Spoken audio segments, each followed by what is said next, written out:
or good afternoon, depending on where in the world you're signing in from today. And thanks, as always, for joining us. Today, I'm pleased to have on Rick Van Nieuwenhuyse, Contango Ore's CEO, and Mike Clark, the company's CFO, to discuss this morning's press release. Gentlemen, how are you today? Doing well. Morning. Awesome. So here's how today's going to work. I'm first going to throw it to Rick for a quick kind of State of the Union based on this morning's news. Then I'm going to jump back on, go through a few questions, including some that came in advance via email. But then I'm going to get into questions from the live chat. This is an interactive event. Please feel free to enter questions for Rick and Mike at any point during today's event, just using the chat in the bottom right of your screen. We'll get to as many as we can, but if for whatever reason we don't get to your question today, I'll make sure that the team gets them so that they can respond to you just via email or call soon thereafter. Last piece of housekeeping is today's event is being recorded and will be available for replay this afternoon. Very likely by 2 or 3 in the afternoon Eastern time, it'll come right in your inbox, and at that point you can share it. It'll be up on both YouTube and events.six. But without further ado, I'll throw it to Rick to get started. Thank you, Romeo, and thank you to Six for hosting our webinar here today. Important press release out. Obviously, it's taken us a little longer to get this out than we really wanted to, but we have come to an arrangement with our lenders on rescheduling the hedge delivery dates and the debt repayment schedule. So a lot of this obviously is the job of the CFO. So you'll be hearing a lot from Mike today. He'll probably answer most of the questions, and I'll probably chime in here and there. But so without any further delay, Romeo, why don't you go ahead and start with the questions? Awesome. So I got a quick number, and Mike, this is going to be a bit of a grilling for you, as Rick foreshadowed. So we're going to hit you with a bunch, and then we have some that came in over email in advance too. We'll get to those and then jump into the chat. So first, originally distributions were around 50 million from the JV. Do you see any change in coming from that? Yeah, no, the original distributions were forecasted by Kinross were based on a $2,500 gold price. So with gold currently above $2,900, we would expect those distributions to increase. Typically, at the end of each campaign, after a couple of weeks, Kinross will go through their forecasting and budgets to come up with what the actual distribution will be. So I would expect we should find that out in the end of March for the first campaign of this year. Great, into March. No, appreciate that. And one clarification just from reading it. Before, Contango was exposed to 40% spot prices and now only exposed to 30% spot prices. Can you explain what the dynamics are there? Yeah, it's a combination of a few things. The 40% was always kind of based on the feasibility study, which at the time had higher production in 2025 than what we're currently budgeting. In addition to that, we actually produced more in 2024, which kind of took away from a lot more gold that would have been produced in 2025, and so we were only about 50% hedged in 2024, and then with the kind of the extended kind of ore haul plan, you'll just see kind of the production stretched out over a longer period of time. So life of mine, it doesn't change much, but for the next 2 years, we're going to be about 30% unhedged or 30% unhedged. And then in 2027, when we pay this off and deliver those last ounces, it comes out to about 80% unhedged that year, and then unhedged thereafter. So it's really just kind of moved. Like it's just shifted over slightly. That makes sense. And what did the lenders charge you for this restructure? There was no charge to make the amendment. So it's just a matter of resculpting everything to make it work. So no change in the interest charge. Oh, great. Okay. And here's always a tough question. Obviously, answer just to the best of your ability. Do you anticipate having to do an equity raise in the near future? No, the way this was resculpted or recontoured, however you want to word it, it was based on current gold prices and forecasted costs. We anticipate we should have enough money to make all the principal repayments and deliver to the hedges without having to do a big equity raise. Great. Other one, this is just from my perspective, so forgive the tone maybe, but why did this take so long? I guess I'll start with this. Rick might have his opinions, but I think the main reason this took so long is, first of all, we extended beyond the original maturity date, which requires a certain level of due diligence to be conducted by the lenders to get it through their risk departments when you go beyond that date. And then having this happen over Christmas, and then having the cost go up slightly on the tolling and processing that we announced at the end of Christmas. There was a bunch of factors that came into play. Then you throw on, having two sets of lenders and it's just another set of parties to go through. And then the due diligence from a third party engineer that required about a month of work, or a little more than that.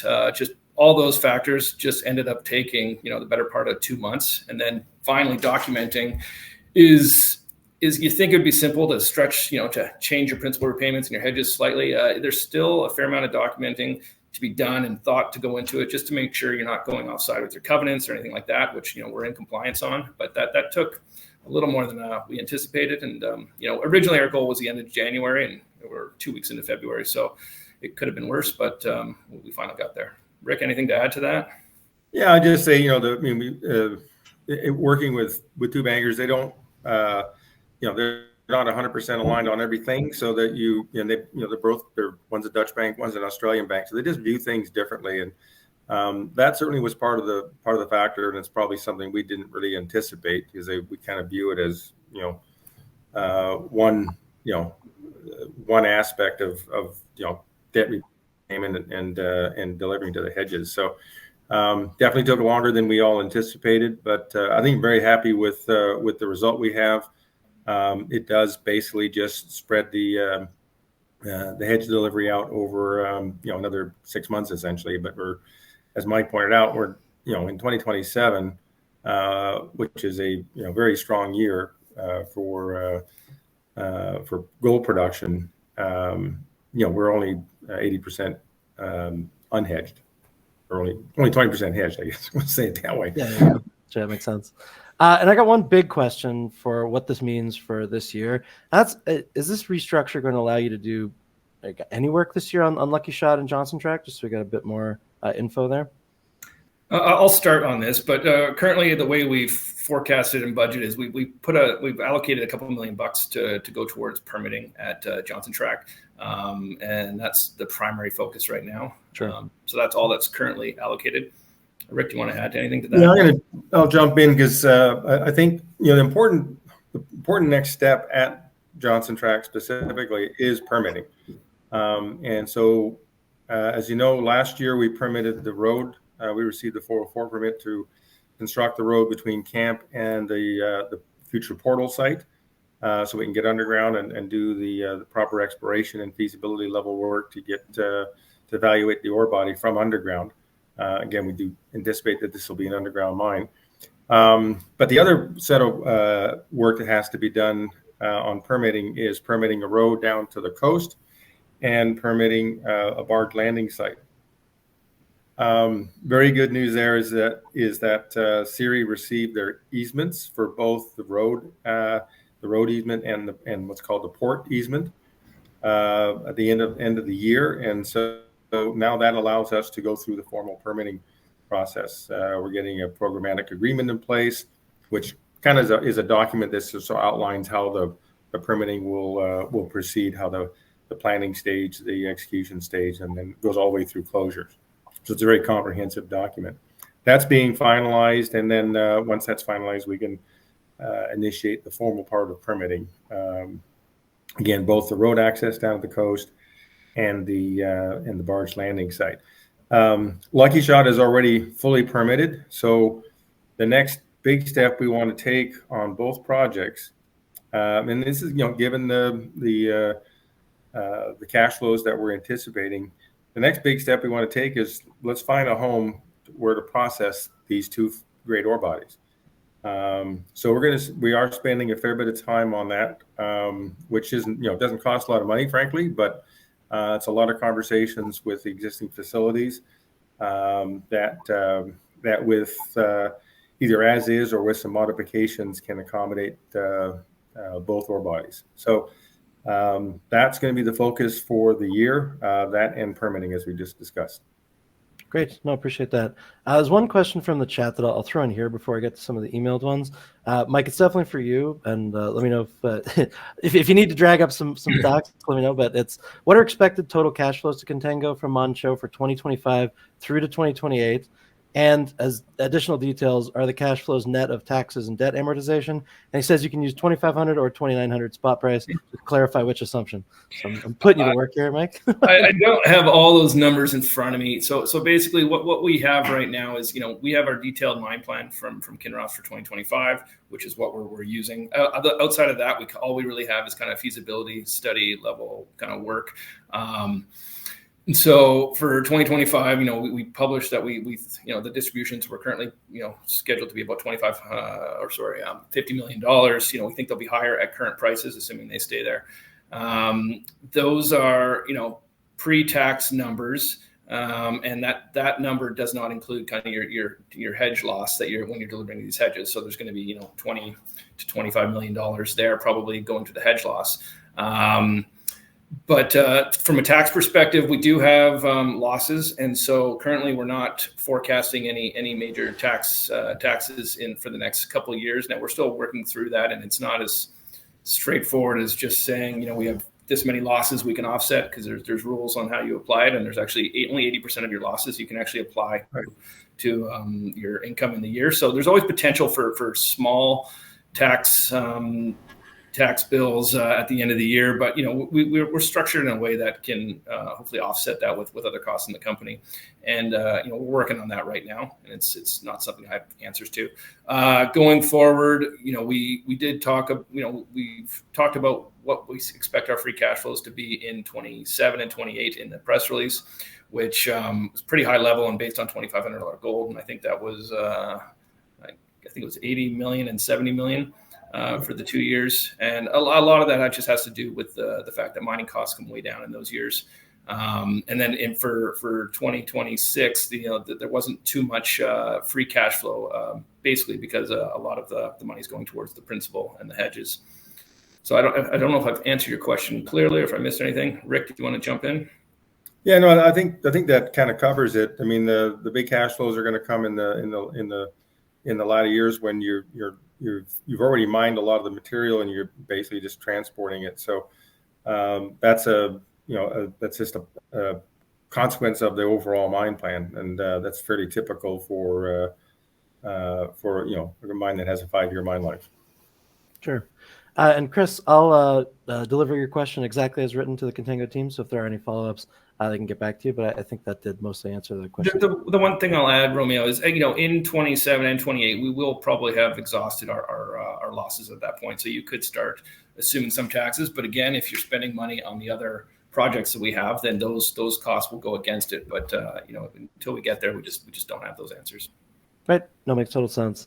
One question that came in over email is that they mentioned Kinross reporting had positive comments about exploration at Manh Choh. They'd love to know if you can comment on that or if you have any related information. Sorry, I missed the question. Got some background noise here. All good. This is about Kinross comments about exploration at Manh Choh. They just want to know if you have any related information. Yeah, no, we don't really have any, I'd say, significant results to report from the 2024 drill program.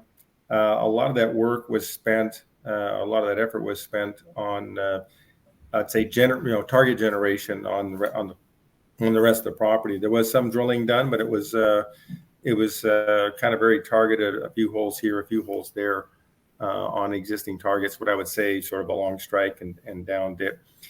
We certainly think that's where the effort needs to focus. Again, short mine life, so let's extend it by a year or two by doing some work between the pits. There's some interesting areas as we've all talked about in the past. The two north zone and main zone dip towards each other. So what's in the middle, and then of course as in any ore body, just incremental growth along strike and down dip is where we think the focus ought to be. So we'll have our joint venture meeting here in March is typically when we have it to discuss the drill program for the year, the exploration drill program for the year. So hopefully we'll be able to update people once we have that set. Awesome, appreciate that. One question. It's about the bridge. And somebody wrote in asking, with the Trump admin, can you appeal to get the bridge weight increased? Yeah, sorry, you came in really broken there. Romeo, can No, you repeat the question? Yeah, all good. Somebody just wrote in a note that with the new Trump administration, is there a potential to appeal to get the bridge weight increased? Oh, yeah, no, actually don't expect it to be an appeal at all, but because have it at the very end of the year, the Alaska State Department of Transportation and the federal government DOT actually came to an alignment on accepting the what they call the STIP plan, the State Transportation Plan. So with that, the money now is allocated to do the repair work on the Chena floodplain bridge. And so they'll undertake that here in the next over the next couple of years. That should result in eventually a total lifting of the weight reduction that was put in place. I also understand that because they now have an end date on when the bridge will get repaired, that they'll be doing another evaluation step and saying, okay, now we know that bridges can be repaired by such and such a date. That's part of the calculus that goes into determining whether there should be bridge weight restrictions at all. So, it's a dynamic process. It would have been nice to have had that budget approved, last September or whenever, but that wasn't in the cards. And it just to make sure it's clear, we're not magically going to get another 10 tons on the trucks. We're going to have small incremental improvements from the bridge weight. If their bridge weight restrictions come off, we'll have there were other factors that went into the overall sort of net efficiency of the truck transport. How many tons of actual ore were being transported, not of ice and snow and mud. So we'll make incremental improvements there just by, in the wintertime, knocking the ice and snow off as frequently as you can. Same in the summertime with the mud. They have a wash station that they'll set up before the trucks get on the highway. Most of the ice and snow and mud get picked up on the road between the mine site and the highway. Once you're on the highway, it's you're generally you're gonna, if it's a snowstorm, obviously you're going to pick up ice and snow before that's cleared off. But that is that's the Department of Transportation's job, is to clear the highway of ice, snow. So those are the mitigating steps that will take place that we can control. Trying to knock the ice and snow off before you get on the highway, and then the wash station to clean the mud off. So those are incremental. Not quite 2 tons a piece, but they're kind of in the 1 to 2.5, 3 tons each of those.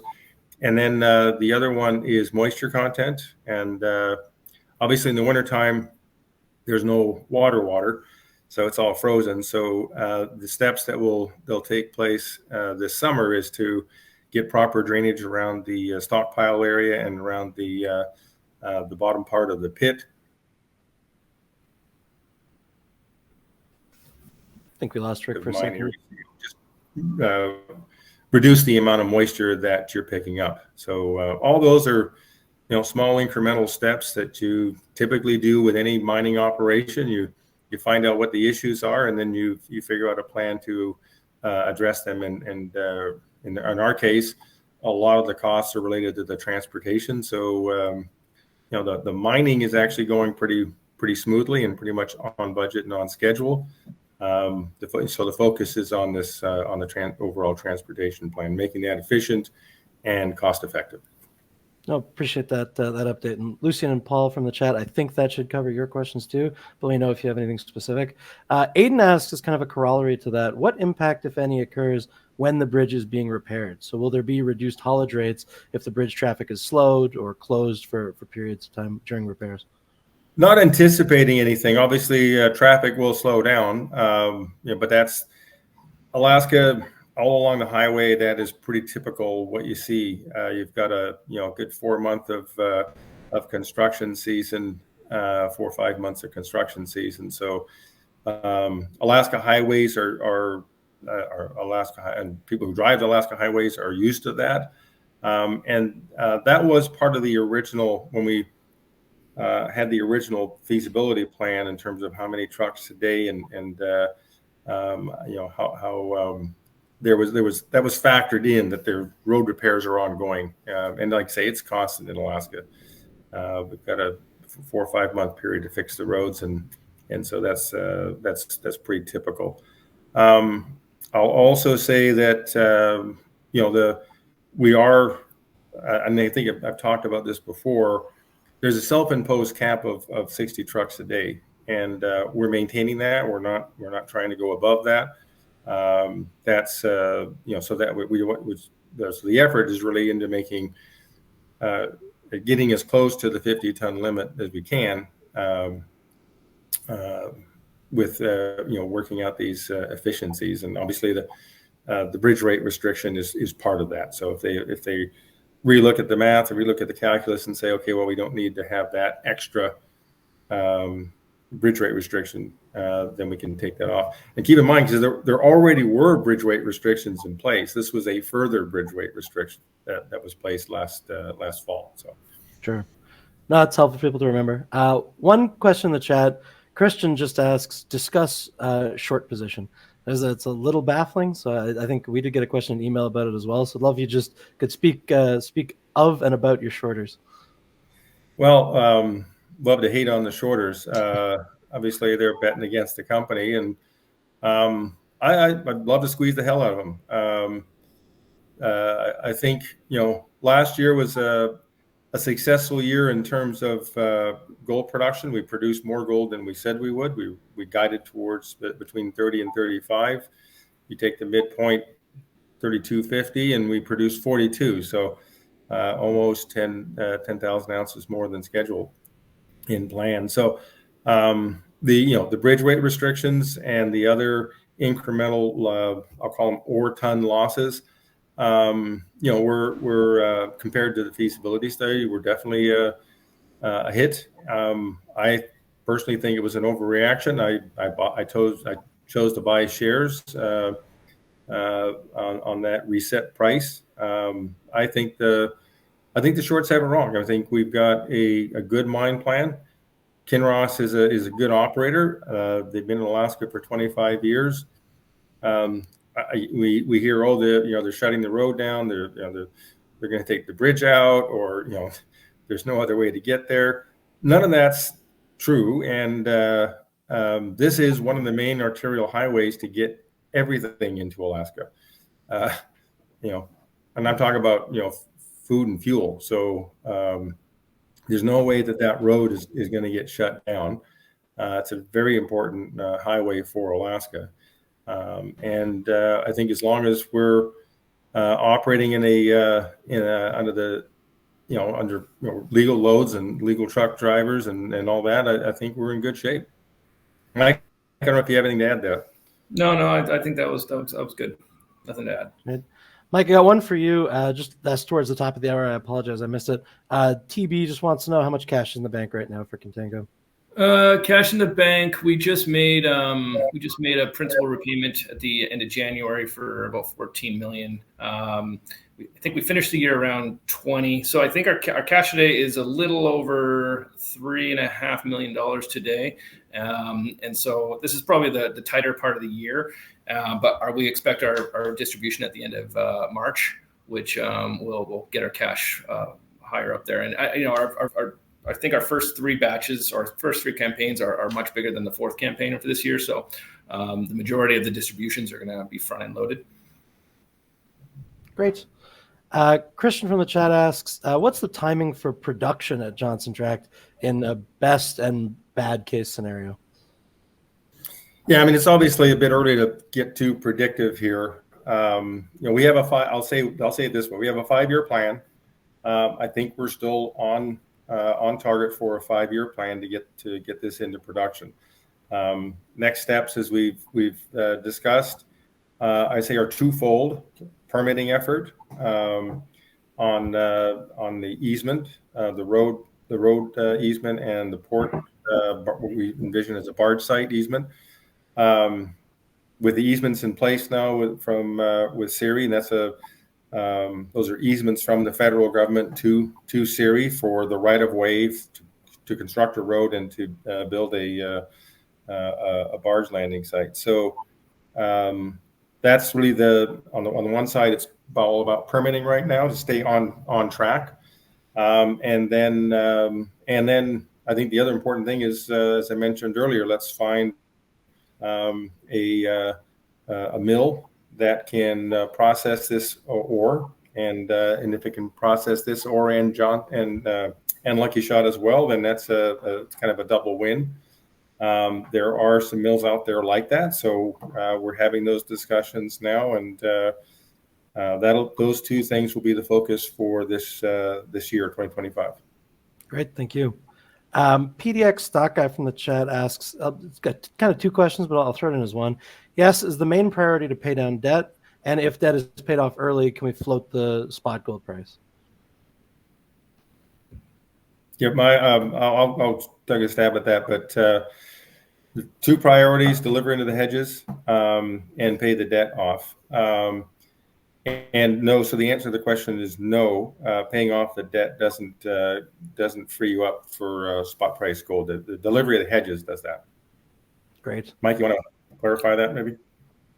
Yeah, no, I think you answered it well. Yeah, our objective is to make our payments, and if there's if we outperform what our current forecasts are from a cost perspective or a production perspective, which we kind of hope we do, we'll look to pay things off earlier as much as possible. And I think and if it goes back to where we were on the original plan and delivering all that into 2026 and being done by the end of that year, then great, we'll do that. Awesome. A couple questions from Dr. John in the chat. Great screen name, by the way. Is any hope for a stock price improvement? So what's going to turn the stock around? Basically the thrust of his question. Yeah, I mean, I think getting rid of the shorts will help squeeze the shorts. And I think one piece of information that can help with that is putting value on Johnson Tract. I don't think we get a lot of value for Johnson Tract. It is a fantastic ore body. It's great. It's good grade. As an ore body goes, it's a simple ore body from a mining standpoint, for an underground mine. And we are finalizing the PEA, hoping to have that out in March. I'm hoping for, not hoping for, I know we're going to get a good result, but it's just, you got to do the work, and we want to do a good quality PEA that really captures how you would go about mining this using I'll call it a third-party mill, an existing mill somewhere else. That's the plan. That's the evaluation work that we want to do. And I think you'll see that this is a very, very valuable ore body, and that it really supports that the model we have, we call our hybrid royalty model, using a direct shipping ore approach, really makes sense for a junior miner. I mean, it's a tough business trying to get things permitted, and so if you can reduce the permitting load by not building a mill and a tailings facility, that certainly will help, and I think will be a huge value add. Including the cost to transport the ore to the mill, and for whatever the cost of the mill is going to be, whether it's a toll arrangement or whether you acquire the mill or whatever. So those are, we're looking at all those scenarios, but I think you'll see that both Lucky Shot and Johnson Tract fit really well into this model, and will be huge value adds for the shareholders. Awesome, thank you. CW from the chat asks, have any royalty payments to the Tetlin tribe been made from Manh Choh? Yes. Short answer is yes. They're made on a per batch basis. And those are paid out of the joint venture directly. Great. A couple of questions at the end here from Christian. Just generally, how does the new Trump regime help Contango? Generally, is it positive for the company? Yeah, it's on permitting. I mean, obviously, if you've got a federal government that views mining as a value add for society, then that's a positive. I don't think we had that with the previous administration, especially in Alaska. I mean, we had, I think it was 82 specific executive orders that were targeted at shutting down resource development in Alaska. So, yeah, it's a breath of fresh air having an administration that actually sees the value that mining can contribute to society, and this includes meeting the objectives of a zero carbon energy and transportation future. I mean, you can't get there without mining. I think some folks in the previous regime understood that, but not enough to actually make a difference. As I said, there are 82 executive orders specifically shutting down Alaska mining and energy. So that's a big change. I'm hoping that with an alignment in Congress, with the Senate and the House and the executive all focused on permitting reform, that they can actually get true permitting reform done. I think that will be a huge positive for all things permitting, and it's not just mining. It's about permitting windmills and solar plants and nuclear power plants, all the things that we need to meet the future energy demands and the future demands on metals as a result of that, the increased energy demand. I mean, this is you can't look at this equation and not get there without a lot of mining. And if you want a domestic supply chain, or control of your domestic from a domestic side, from the whole supply chain, otherwise you just got to recolonialize Africa and be done with it. There you go. One question from the chat, and this is on strategy. Have you given any thought to spinning out advanced projects as a new spinco? Yeah, actually, I don't think spinning out Lucky Shot or Johnson Tract, which would be the two that I consider advanced projects. We do look at our early stage assets, and we kind of think they don't really fit anymore with the approach that we're taking with using a DSO and the hybrid royalty model approach. So that's something I think we'll be working on. I'd say it's not the first priority, and that continue to advance the Johnson Tract permitting is certainly first priority in terms of our advanced projects. But that is something that we are taking a look at now. And I'll just take this opportunity to say, there's a lot of ways to skin a cat, in the sense that we can demonstrate that Johnson Tract is a very viable project, and with a high NPV. We can have a discussion to acquire a mill, or we can have a discussion to form a joint venture to develop it. So I think there's a lot of things on the table that we can take a look at here that don't require a huge amount of outflow of cash. So I would just caution investors and shareholders not to assume that we're going to go pay a bunch of cash to go buy a mill. We're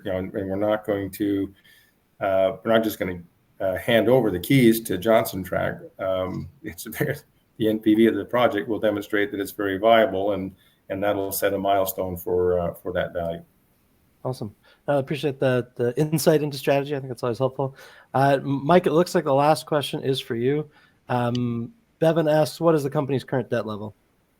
Current debt level. Our debt is currently at $38 million. So that includes our last principal repayment at the end of January, and then I consider our hedges kind of debt in a way.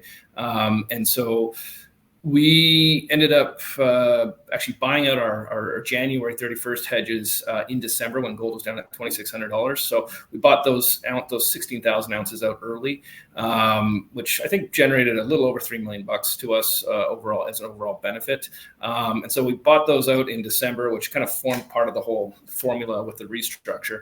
But so that brings our ounces, our gold ounces that are hedged, to about just over 86,000 ounces. So those are the two items related to the facility, and then we have a $20 million convert with Queens Road Capital that matures in 2028. Great, thank you. And we got one last comment from Dr. John in the chat. Hate those shorts. There you go.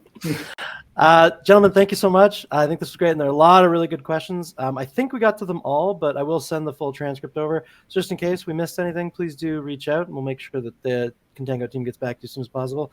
But Rick, I'll throw it to you for a final word before we jet today. Yeah, thanks, Romeo. And again, thanks, Six, for hosting this webinar, and our investors for tuning in. I think, obviously it's a bit of a reset with the adjusted mine plan, but we're delivering, the same amount of gold over a longer period of time. and thank our lenders for working with us to accommodate that at no cost. I think that's a big win, and we'll focus on advancing the Johnson Tract permitting and looking for a mill to process both our Lucky Shot and Johnson Tract ores over the course of the year here, and look forward to reporting and updating shareholders on that. And let's go squeeze the shorts. There you go. Rick, Mike, thanks so much for today. Looking forward to seeing next news that's up. Thanks. Thanks. Have a Cheers.